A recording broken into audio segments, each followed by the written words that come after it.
Hello viewers, thank you for tuning into Offer TV right here on YouTube. I would like you to subscribe, like, and also share the video you're watching this particular hour or time. Okay, so Mr. Aaron Lawe Hushi is here with me to welcome us.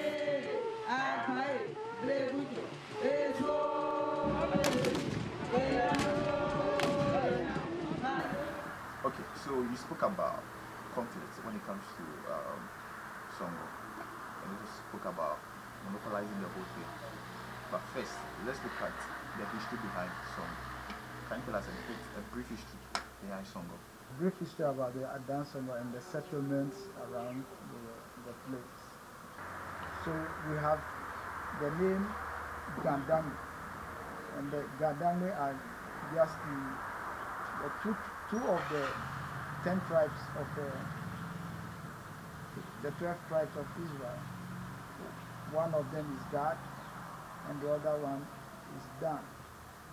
So remnants of Gad and Dan form the Adan people. The oral tradition has is that the Gandangwe people, of which we are part, originally migrated from the Nile Delta, and they were part of the dispersion of the Israelites, especially the tribes of Gad and Dan. They came down the Nile by crossed over to the Niger, and then traveled westwards to Oyo State, through Benin to Togo, and then the present-day Accra place, came south and settled in Oko Forest, what's called Oko Forest, near the lagoon, Adan Songor Lagoon. There were three original tribes that settled in the Oko Forest, namely the Adibiawe Divisional Council, Adibiawe clan or tribe, the Mobiawe and Dambiawe. They were later joined by another Gandangwe speaking group, which is called Tekwebiawe. Tekwebiawe is a name given to the person who acted as the mediator between the new arrivals and their assimilation into the community. So after they were assimilated into the community, the name of the mediator is Tekwe, who comes from the Mobile Divisional Council. But the Tekwe clan itself, even up to today, they don't bear the names of the Mobile Divisional Council. They have their own names, Kolde and Amaki and Amate. They have their own names. Each Divisional Council have their own typical names.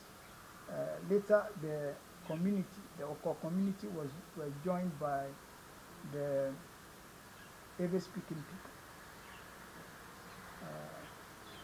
and their story is that the Ewe-speaking people would say that they would wish to go to the Oko people and join them, and the language for that in Ewe was the Oko, but we are going to Oko people.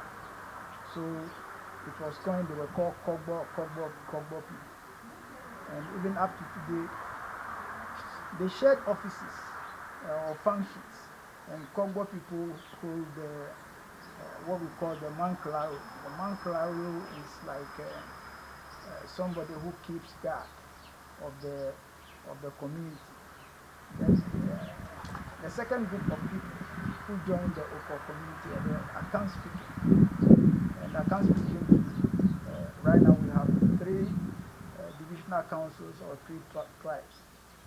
Kabiawe Chu, Kabiawe Yimu, and Kabiawe Kono.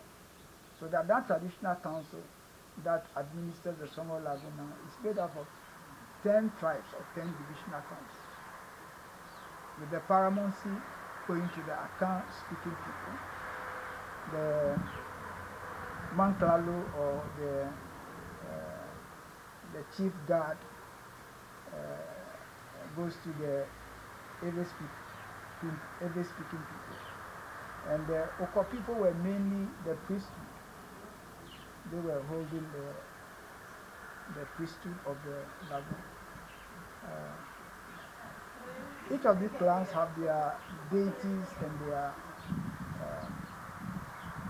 the elements that symbolize their function as priests.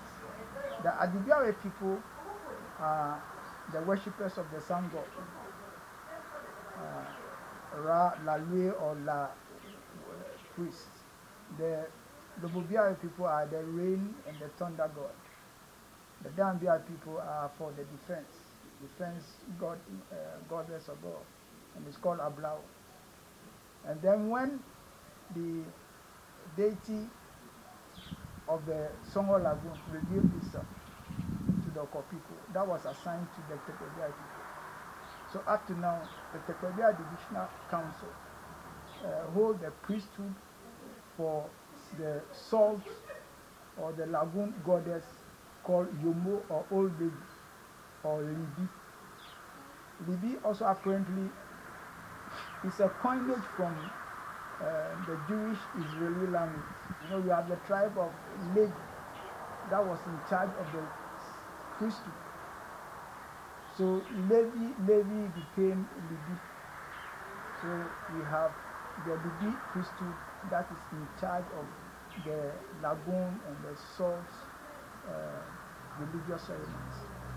The Libi one is the priest in charge of the salt goddess, and the is also in charge of the opening and closing of the lagoon seasonally.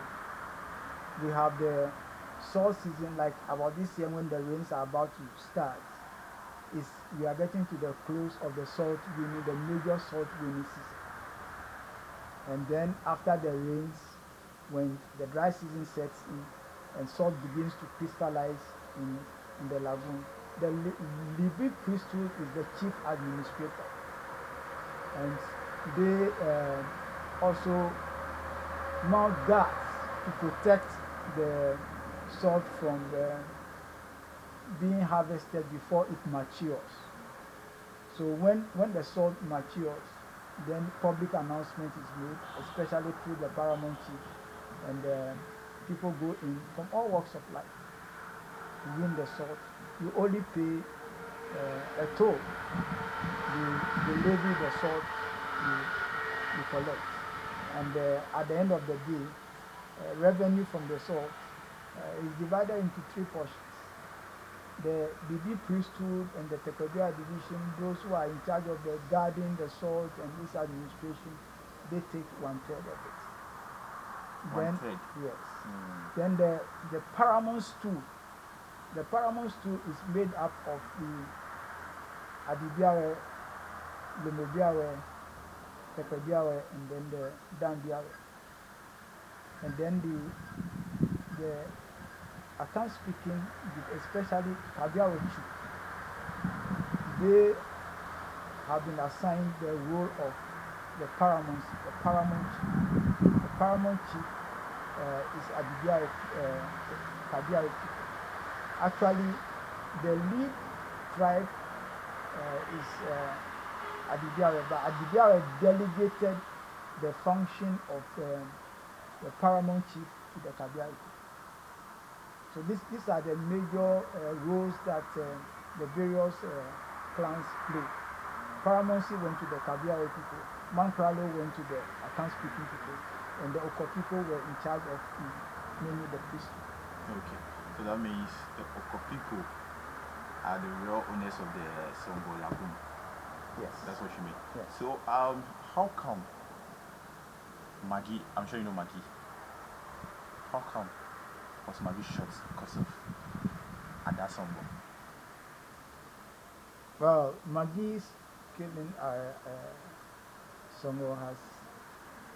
Let's trace the history after the dam was constructed and governments wanted to intervene to replenish the lagoon with seawater.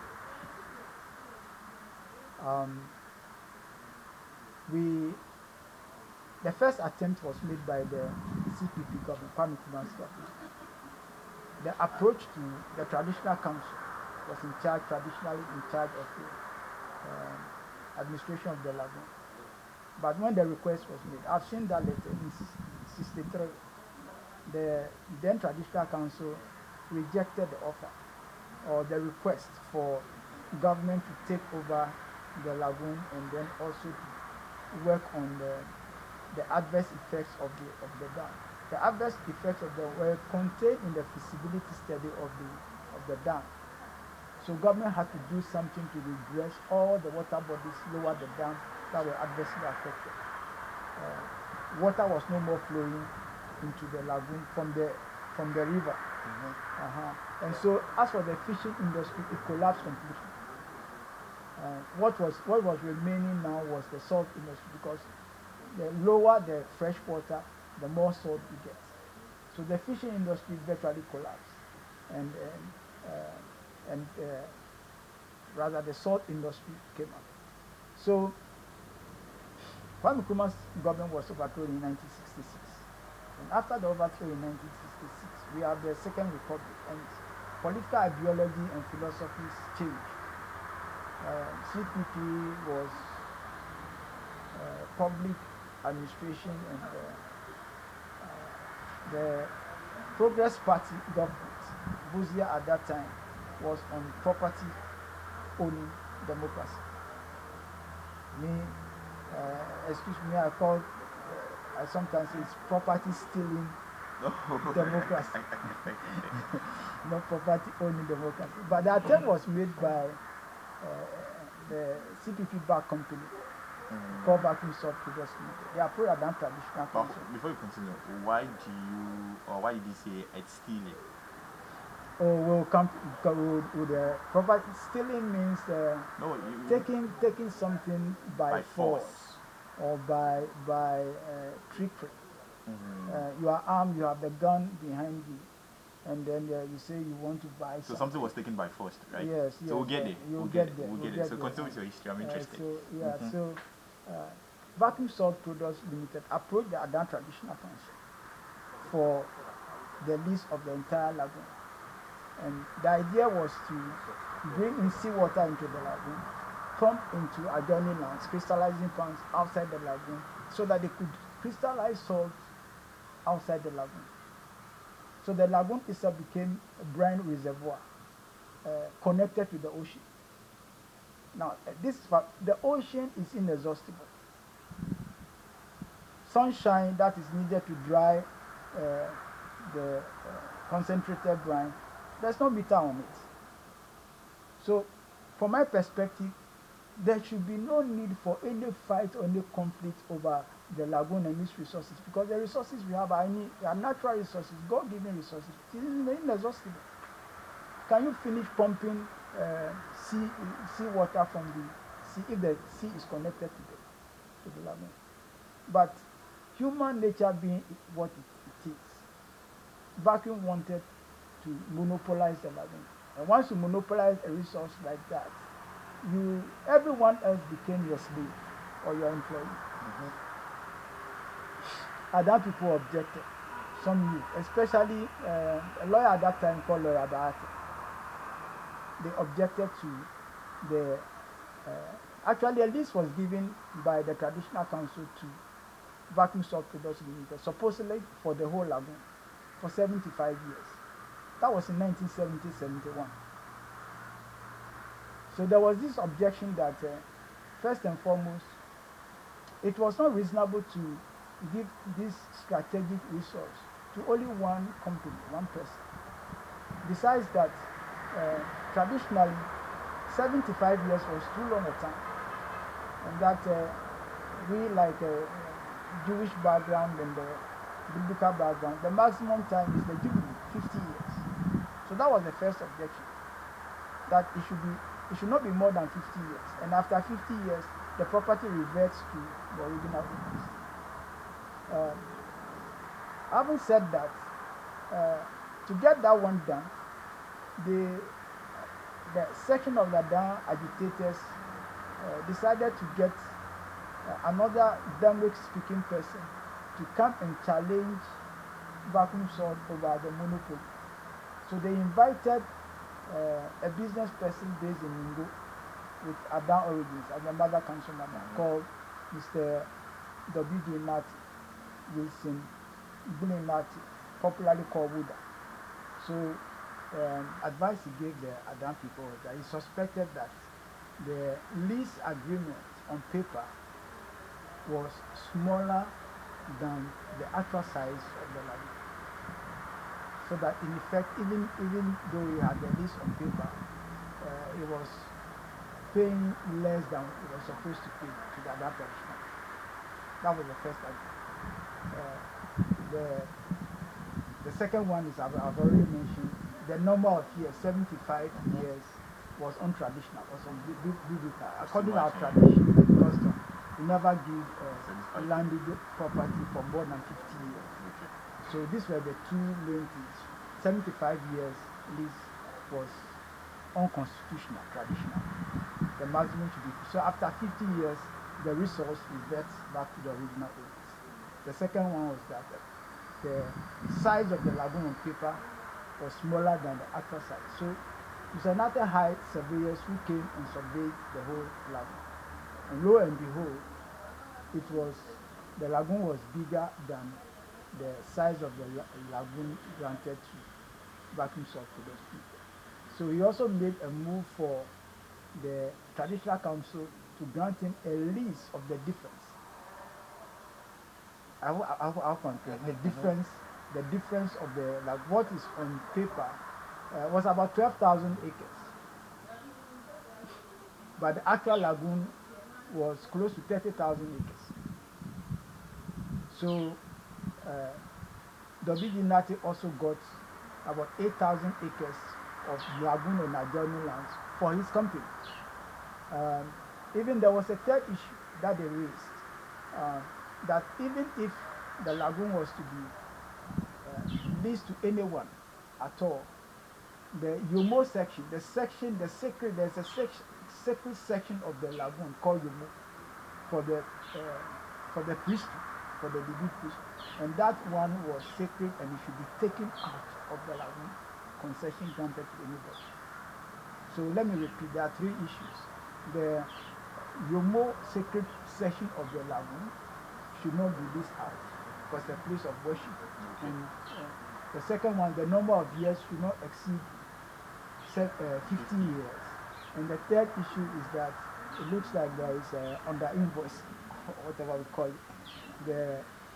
The size of the lagoon on paper was smaller than the actual size. So let's get our surveyors to, and that was done, and they saw the difference. And Mr. Nati said, okay, let me also have the deficit. So that was also done by the traditional council to Star Chemical Scheme. So the two companies now had concessions or leases from the traditional council.